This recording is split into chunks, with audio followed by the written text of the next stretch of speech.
Backstage with the bands and out front with the fans. This is Virgin Radio.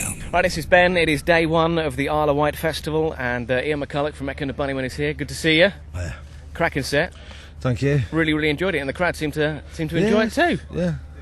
Shame that daylight's weird because our stuff's more suited to, darkness, I suppose. I guess. Why pick the Isle of Wight Festival, though? Does the heritage give it a certain sort of gravitas for an artist such as yourself? Not really, because, it's. I know Leonard Cohen played there in 1970 in the Doors and stuff, but not really. It's just it seemed like I've never been here, and it's good. Plenty of trees. It's fast getting a good reputation as one of the must. Yeah, must play it's that nice, well set up. Sound was fantastic on stage, which at festivals you don't always get that. You're having a good day. Now, 2007. I'm staying here for the weekend as well. Do you get to stay, or do you literally have to shoot off? No, I can stay because we're not doing anything tomorrow or Sunday. And I want to see the Stones. I've never seen them. You've never seen the Stones before? No. For me, the greatest live band still, and it's absolutely almost sort of beggars belief that a couple of blokes four blokes in their 60s can still be that good. Because actually, on paper, it shouldn't work. And people saying that they should have given up years ago. It's an unbelievable conceit, that some turd of a journalist or whoever thinks he can tell the Stones what to do. 2007 is the year of the reunion. We've been talking about this on the radio for most of the year. As a band who sort of split up and then got back together, other than the money, the financial benefits from sort of getting back together, can you see why? Which ones are they? Can you see why it's so appealing to reform? I was making more money robbing banks, No, it's not. It's financial. It's just for me, and it took me a long time to even consider reforming.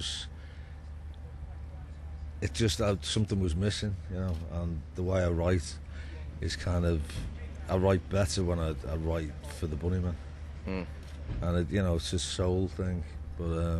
But this money, God knows where that goes. On all the setup backstage, I mean, you can see where the money goes. The one thing I was going to ask you about the Stones is you've covered the Stones in the past on some of your live shows. We've done. Did you do that? Did you do that this afternoon? Did you do a Stones cover? Yeah, but we did it with the lyrics of The Killing Moon and the same chords as The Killing Moon. Mix it all in together? No, Painted Black, we used to love doing it, but it's a toughie to sing, to be honest. And with the Stones, it's hard to cover them. That was one that we kind of did fairly well, but we can cover the Velvet Underground or Bowie or something, or Iggy, but the Stones are such a different style to us.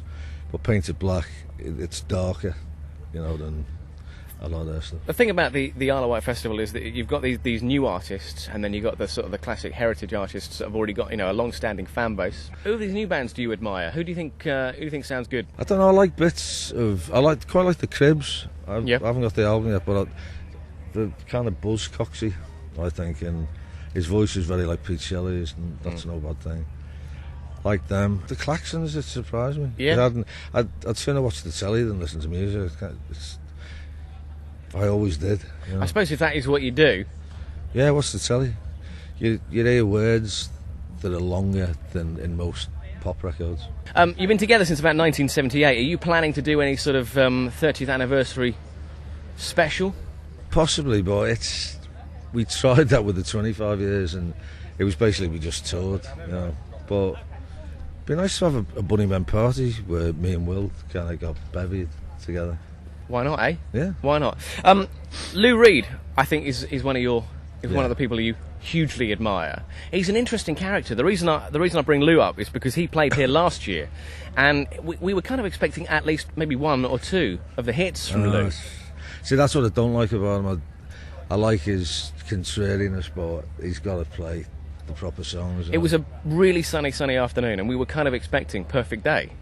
And we didn't even get a note. He doesn't really sing those old songs with the right tunes anymore. He just goes, "It's a perfect day," which is kind of all right once in a while, but it's kind of, I don't know. He seems to have a disregard for that stuff, or he can't remember the tune. And I love him for being Lou Reed, but it's not the way to do things. I don't think you've got to. It's not crowd pleasing. It's Perfect Day is one of the best songs of all time.